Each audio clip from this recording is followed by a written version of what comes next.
Let's improve English. मुझे उसका चाल चलन ठीक नहीं लगता, उसके चाल ढाल से मैं इम्प्रेस हो गया। इन सेंटेंसेस को आप इंग्लिश में कैसे कह सकते हैं? इसी तरह के कुछ confusing but useful Hindi sentences का इंग्लिश ट्रांसलेशन जानने के लिए इस वीडियो को एंड तक जरूर देखना। डेफिनेटली आप अपनी इंग्लिश को इम्प्रूव करने वाले हैं। तो इन सेंटेंसेस को हम इंग्लिश में कैसे कह सकते हैं? Let's see. I don't like his demeanor. I don't like his demeanor. Demeanor means his behavior, his way of talking to people, his way of behaving around the people. I don't like his demeanor. उसके चाल ढाल से मैं impress हो गया। अब चाल चलन कहो या चाल ढाल कहो, बात तो एक ही है, demeanor. I was impressed by his demeanor. I was impressed by his demeanor. उस बात को दिल पे मत लेना। तुमने तो उस बात को दिल पे ले लिया है। Don't take it to heart. Don't take it to heart. यानी उस बात को दिल पे मत लेना। तुमने तो उस बात को दिल पे ले लिया है। You've taken it to heart. You've taken it to heart. That means you have got offended by it. तुमने तो उस बात को दिल पे ले लिया है। You have taken it to heart. मुझ पर शक मत करो। मैंने कभी आप पर शक नहीं किया है। उसकी ईमानदारी पर शक मत करो। इन सेंटेंसेस के लिए हम कैसे कह सकते हैं? Don't doubt me. Don't doubt me. I have many times seen people saying don't doubt on me. We think that per means on and we mistakenly put on in the place of per. So don't doubt on me. It doesn't make sense. Doubt does not take on with it. So we just say don't doubt me, not don't doubt on me. It's fine to say don't doubt me. Similarly, मैंने कभी आप पर शक नहीं किया है. I have never doubted you. I have never doubted you. We can't say I have never doubted on you. It would be incorrect. We should say I have never doubted you. The next one is उसकी ईमानदारी पर शक मत करो. We can say that don't doubt this. Don't doubt his honesty. Don't doubt his honesty. Doubt something. Doubt some quality. Doubt some. Any noun can be there. वो मेरे कान पका देती है, बात कर कर के कान पका देती है। When someone talks too much and you get bored of listening to him or her. बस अब मेरे कान पकाना बंद कर। बस अब मेरे कान पकाना बंद कर। When someone talks too much, you can't just tolerate, you can't just put up with it. You can say, she talks my ear off. She talks my ear off. That means she keeps talking endlessly. I get bored of listening to her. She talks my ear off. बस अब मेरे कान पकाना बंद कर।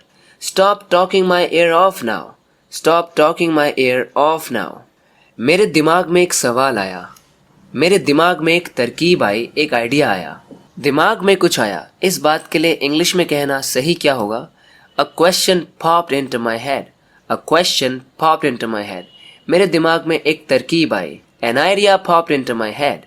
An idea popped into my head. That means I had an idea. An idea came to my mind. You can say this as well. An idea popped into my head. उसकी खुशी का दम मत घोटो। आपको उसके आत्मविश्वास का दम नहीं घोटना चाहिए। दम घोटना, how can we say this in English? दम घोटना. Don't stifle his happiness. Don't stifle his happiness. किसी चीज़ को stifle करना, उस चीज़ को suppress करना, उस चीज़ को दबाने की कोशिश करना, उसको ख़त्म करने की कोशिश करना. Don't stifle his happiness. You shouldn't stifle his confidence. You shouldn't stifle his confidence. You must try to bolster his confidence. You must try to improve his confidence, increase his confidence. You must not try to stifle it. मुझे यहाँ घर जैसा लगता है। इसे अपना ही घर समझो। मुझको उसके साथ अपनापन सा लगता है। इन सेंटेंसेस के लिए हम कैसे कह सकते हैं? I feel at home here. Feel at home here. Feel at home का मतलब होता है कंफर्टेबल फील करना। फील एट होम है, यहाँ पर एकदम कंफर्टेबल हो जाओ, इसे अपना ही घर समझो, जैसे हम हिंदी में कहते हैं। मुझको उसके साथ अपनापन सा लगता है। I feel at home with her. I feel at home with her. Feel at home with her, और विद के बाद कोई ऑब्जेक्ट भी आ सकता है, कोई चीज़। किसी चीज़ के साथ आप कंफर्टेबल हो।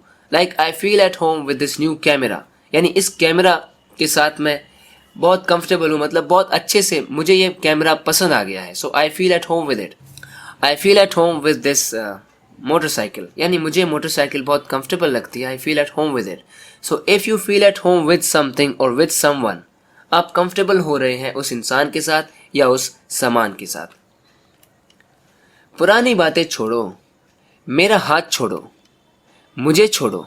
जब ऐसे छोड़ने की बात हो तो लेट गो ऑफ का यूज कर सकते हैं। It's very natural. Let go of the past, let go of the past, let go of the past. मेरा हाथ छोड़ो, let go of my hand, let go of my hand. Let go of me, let go of me. मैं सोच भी नहीं सकता था कि ऐसा होगा। कोई सोच भी कैसे सकता था कि ये सब हो जाएगा। कुछ हो सकता था, कोई कुछ कर सकता था। could have, I couldn't even have thought that this would happen. मैं सोच भी नहीं सकता था कि ये होगा। I couldn't even have thought that this would happen. could have और इसके बाद थर्ड फॉर्म वर्ब की आती है। कोई सोच भी कैसे सकता था कि ये सब हो जाएगा। Who could have even thought that all this would happen? Who could have even thought that all this would happen? कोई सोच भी कैसे सकता था कि ये सब हो जाएगा। ये बात दूर दूर तक सही नहीं है। पॉलिटिक्स में मेरी दूर दूर तक रुचि नहीं है। ऐसा दूर दूर तक नहीं हो सकता। दूर दूर तक मतलब बिल्कुल भी नहीं। इसको इंग्लिश में हम कैसे एक्सप्रेस कर सकते हैं? This is not even remotely true. This is not even remotely true. Remotely true मतलब this is not true at all. बिल्कुल भी ये बात सच नहीं है, सही नहीं है। This is not even remotely true. So remotely इस एडवर्ब का आप यूज कर सकते हैं ये बताने के लिए कि बिल्कुल भी नहीं, दूर दूर तक नहीं। पॉलिटिक्स में मेरी दूर दूर तक रुचि नहीं है। I am not even remotely interested in politics. I am not even remotely interested in politics. ऐसा दूर दूर तक नहीं हो सकता। This is not even remotely possible. This is not even remotely possible. That's it for this video। आशा करता हूँ कि आपने कुछ ना कुछ तो इस वीडियो से ज़रूर सीखा होगा। इसी तरह से अपनी इंग्लिश को इम्प्रूव करते रहने के लिए इस चैनल को सब्सक्राइब ज़रूर करना अगर आपने अभी तक नहीं किया है तो। सो फ्रेंड्स, बात करते हैं नेक्स्ट वीडियो लेसन में। Till then take care and bye bye.